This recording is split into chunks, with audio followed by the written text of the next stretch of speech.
Imagine this. You're driving home from work next Monday after a long day.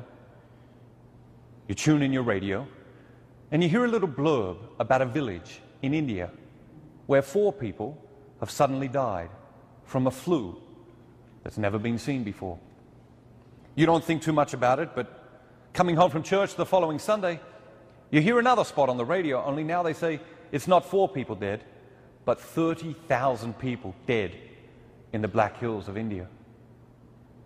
By Monday morning when you get up, it's the lead story, only now they say it's not just India, but Afghanistan, Pakistan, Iran, Iraq, Turkey, Northern Africa, and everybody's wondering, how are we ever going to contain this thing?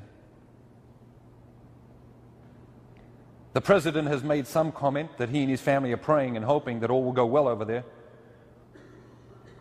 But everybody is wondering, how are we ever going to contain this thing? And that's when the president of France makes an announcement that shocks all of Europe. He's closing the French borders. Nobody in and nobody out. And that's why that night you're watching a little bit of CNN before you go to bed. Your jaw hits your chest as a weeping woman is translated into English from a French news program. There's a man lying in hospital in Paris, dying of the mystery flu. It's come to Europe. Britain closes its borders, but it's too late. Panic strikes. As best they can tell, after you contract the disease, you have 1 week of unbelievable symptoms, and then you just die. Nobody knows what it is. Nobody knows how to stop it from spreading, and nobody knows how to cure it. Britain's closed its borders, but it breaks out in Southampton, Liverpool, and London. And on Tuesday morning, the President of the United States makes the following announcement. Due to a national security risk, all flights to and from America have been cancelled. If you have loved ones overseas, I'm sorry. They cannot come home until we find a cure for this thing. Within 4 days, America is plunged into an unbelievable fear. Preachers on television are saying, it's the scourge of God. People are wondering, well, what if it comes to this country? And on Tuesday night, you're at church for a meeting when somebody comes running in from the parking lot screaming, turn on a radio. And while everyone listens to a small radio, the announcement is made that 2 women are lying in a hospital in New York City, dying of the mystery flu. It's come to America. Within hours, the disease seems to envelop the country. People are working around the clock trying to find an antidote, but nothing is working. And the disease breaks out in California, Oregon, Florida, Massachusetts. It's as though it's just sweeping in from the borders. And then all of a sudden the news comes out. The code has been broken. A cure can be found. A vaccine can be made. But it's going to take the blood of somebody who hasn't been infected. And so sure enough, each and every single one of us is asked to do just one thing. Go to your nearest hospital and have your blood tested. By the time you and I get down to the hospital, it's late Friday night. And they've got long lines of people. And they've got doctors and nurses coming out and taking blood and putting labels on it. And they take your blood and they say, wait here in the parking lot. And you stand around in the parking lot with thousands of people, with your family, with your friends, scared, waiting, wondering what on earth is going on here. Wondering how, in this modern day and age, did we ever allow it to come to this? And then all of a sudden, a young man comes racing out of the hospital. He's screaming a name and waving a clipboard. You don't hear his name. He screams the name again. You don't hear him again. But then your son tugs at your jacket and says, that's me. That's my name they're calling. Before you know it, they've grabbed your son. They're racing him into the hospital. You run after him. You say, wait a minute. Hold on. Where are you going? What are you doing? That's my son. They say, it's okay. We think he's got the right blood type. We just need to check one more time to make sure he doesn't have the disease. 5 minutes later, out come the doctors and nurses, crying, hugging, laughing.